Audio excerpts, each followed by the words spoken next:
All right, so welcome back. It's time for us to get into our communities and have a conversation. Now, we're going to be talking about something that's very important. We got an update yesterday on some news about some witches, those who lynch some witches and have been lynching witches and have been attacking witches. There's been actually an advancement, and I feel it's a very positive story, where they've been jailed for up to 24 years, a total of 24 years in jail. They will experience because of this sort of behavior that has gone on.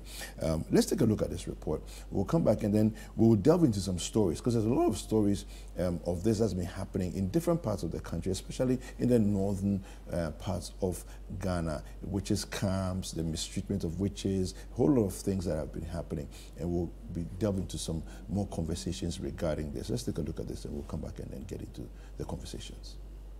Last week, the nation woke up to the sad news of a 90-year-old woman who was accused of witchcraft and flogged to death. The incident happened in broad daylight with hundreds of onlookers, and not even one of them intervened to save her life. The case of the 90-year-old Equiavente is not an isolated one, as witchcraft accusations are widespread across northern Ghana. Some women are killed in silence, while the fortunate ones manage to escape to communities designated as witches' camp. Mma Azara was chased out of her community in Tamale around 1994 and has since been living in the Kuko witches' camp away from family. Mma Azara is 82 years of age. She spent most of her life in this little dark hut alone, without water, electricity, and a toilet facility. This is the mother of 12 children. 6 have passed on. The remaining 6, all daughters, have married and having their own children, Mme's grandchildren.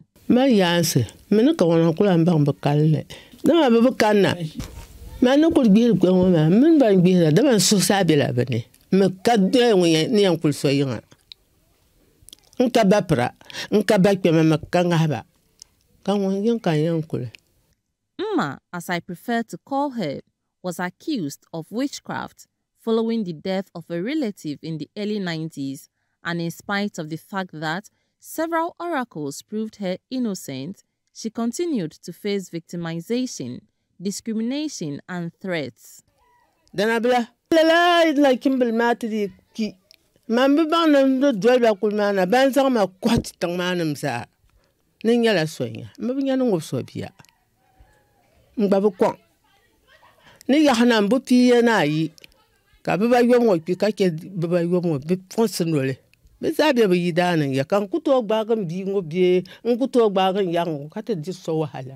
Mma is one of the nearly 1,000 old women in 5 makeshift camps designated as witches' camp in the then northern region of Ghana.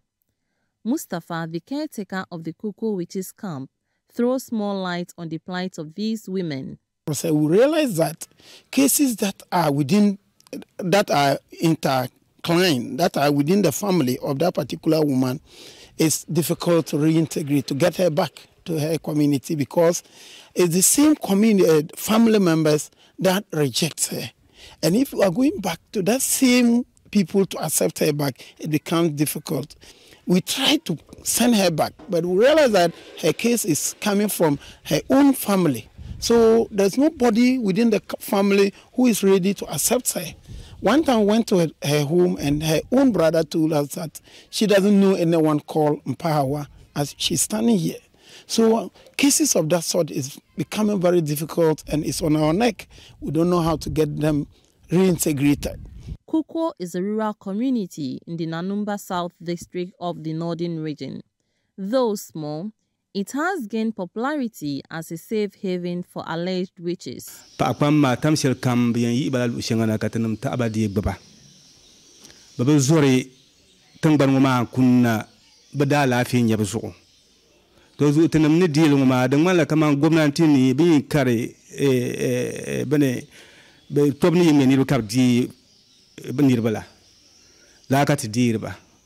me die pa pem kam halka ti yi otitangban ngoni lapso ya nti anu ya no kukule.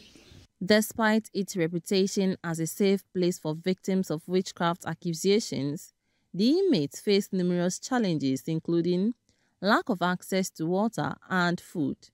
Mma, for instance, has not bathed in the last 2 days due to the lack of water.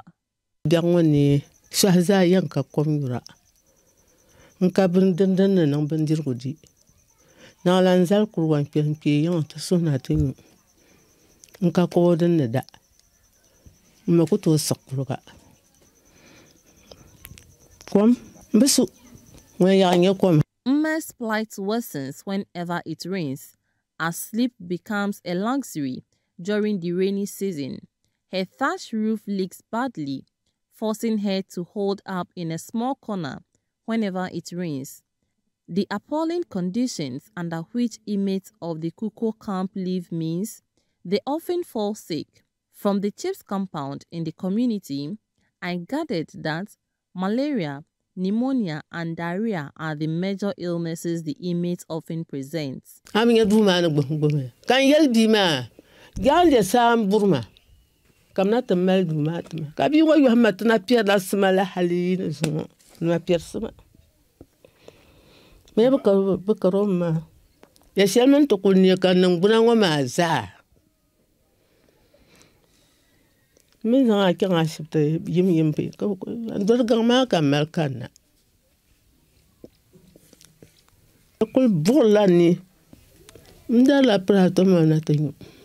Witchcraft accusation is a gender issue. Out of the over 800 inmates spread across the 5 witches camps in the Den Northern region, about 710 are females. It's more of a societal belief, and most often the belief system works for the people around it. Even when a man and a woman are accused of that, they will deal more with the woman and leave the man out. It's not very often that people report the cases of men. And sometimes we sit to ask ourselves, why would it be a woman all the time? When you ask some of the women, even where they get, we assume that they have powers, where they get their powers. In fact, it's not women who give them those powers. But of course, when it comes to the end result, nobody gets back to whoever has given the powers, because the soothsayers and then whoever they will go to get these powers from are men, but they are not accused. So we have always asked the question of, is it because they see them in dreams? And even if you see a man chasing you in a dream, is that not a wizard and all that? So for us, we have always thought about it to be more of the societal background of how we believe, our belief system of who a witch is. From the beginning, it looks like when you say a man is a witch, he's a powerful person. But when a woman is a witch, she's the wicked person. So that is how we have put it from the beginning. That is why it has gone to this dimension. All right, so there you have it, a comprehensive story there on the challenges that women, basically, especially elderly women, have to go through in some parts, some communities in this country. It's a very, very painful thing to see that this is actually who we are. And we could be better than this. And I think we need to fight hard and we need to push hard on all fronts. It's a societal thing. It's historical, it's traditional. It's engraved in the psyche of people. And so it will not be easy to get rid of it, but we can do better. And if we criminalize it and criminalize all aspects of mistreatment of people within any communities in Ghana, it then gives grounds to start jailing people and sending a hard message home that we will not tolerate this anymore. We are better than this. All right, so we have a couple of headlines here. I'll just quickly touch on them. So the on the Daily Guide, it says here the Kafaba witch killers jailed 24 years. This is a very good story, a very positive story. Let me just introduce to you in studio Daniel Abugri Anyoriga, who is a broadcast journalist with us here at Citi TV and Citi FM. Daniel, good morning. Good morning. How are you? I'm well. Fantastic. Now, this is actually a conversation that interests you a lot. Yes. Share with us quickly what's your interest in this story, and then we also have our correspondent who brought us the update. Also, we'll talk to him. So, just what interests you about this story?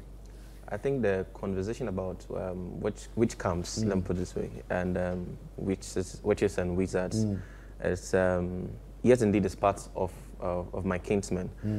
So when I use the term kinsmen because I come from Bongo in the Upper East region, and these issues are much more... The land of hills and rocks.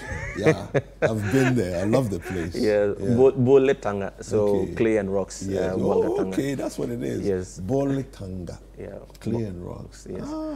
And these stories are reoccurring because the issue about spirituality and justice system is not far away from us. Just like how we have the courts, we have the judges, we have the police people, police personnel coming in to ensure that this justice system delivered appropriately.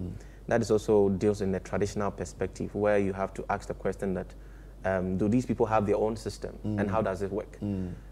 No, the belief is that we have good witches, we have bad witches, we have good wizards, we have bad wizards. Oh, I see. So it's not only centered on the bad people. Yeah. Therefore, the people understand that the good wizards protect their family, the good witches protect their family. Now, the bad ones tend to do the bad things now. And that is why the categorization matters most. But whenever the conversation about witchcraft or witch camps come up, it's mostly focused on what the issue is. Now, let's look at the issue about traditional birth assistants and how the health sector has welcomed them in order to improve the health sector. Because these are traditional birth assistants and they've been able to contribute immensely. And they're older women. Yeah, older women to the health sector. I think that's the same thing that the justice system should also look at in approaching these soothsayers or people who are traditional, let me say, the traditional perspective who are issuing or ensuring there's justice system in the community. Yeah. So in a case where you ask the question that how do they go about this process? And you see, they have laid down procedures to go with. It doesn't just occur at a go. So they have a place they go to, they consult to find out what exactly happened. And when these people who go, facilitate the process, come out with a verdict or say the judgment, the people accept that judgment and they go along with it. So whatever they say, so whatever they say, they now go and then they act out according to the judgment. According to the judgment. So if they wake up and say that you're a bad witch. Yes. So if they can accept good witches, so the problem here is not witchcraft. The problem is being a bad one. Yes. Being a bad one. This is interesting. Let's talk to our correspondent, Richard Fogo. He's on the line. Richard, good morning. Hello, Richard. Yeah, good morning. Yes, welcome to Breakfast Daily. Thank you very much for having me. All right. Now, bring us the current update. What's the feeling in the community after this jail sentence was handed down? What are people saying? What are they thinking? How are they feeling? Yes, Kafaba is calm. The news has gotten to them. And people are in somewhat moody.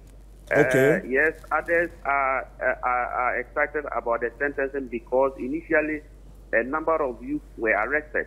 Okay. So the two that have been jailed, one of them being the soothsayer, doesn't come from the community of Kafaba. Okay. So that doesn't directly affect them. But the second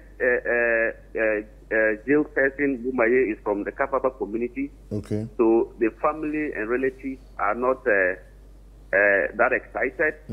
But generally in Gunjaland, they are happy about the sentencing. The Traditional Council indicated that they even wanted a longer jail sentencing for the convicted persons, because in Savannah region, that was the first time something like that had happened. And so the National Council were very unhappy about it, because they have a system where these issues are addressed.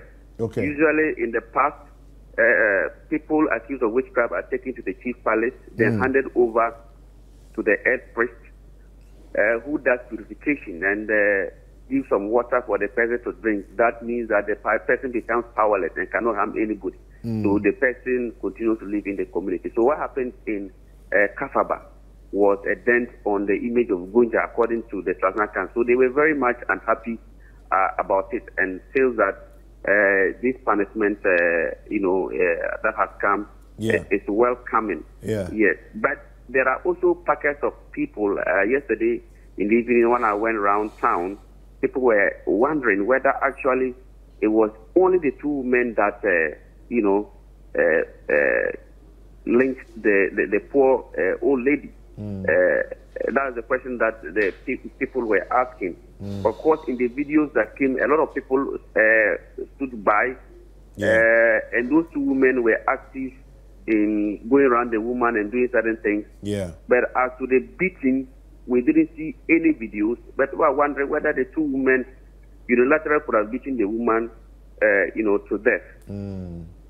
Well, Richard, I want to try and understand something. So somebody convicted Akua Dente of witchcraft, according to the local traditional system. Is that right?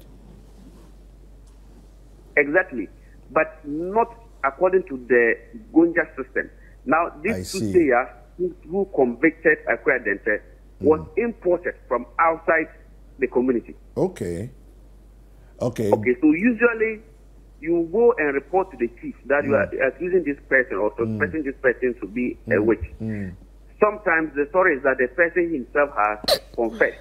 Then he's taken to the chief palace. The chief then invites the chief priest of the community.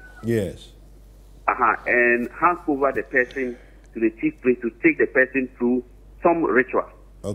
In fact, in most cases, there's a community in the Bole district called Sonyo, which is believed to have the biggest god in the area. That's the Sonyo Kipo. That's the name of the god.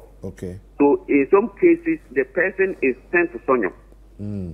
If the person could be from Kafaba or from any part of Gunja land, is taken to Sonyo to go through those rituals. But in this particular case, it didn't happen.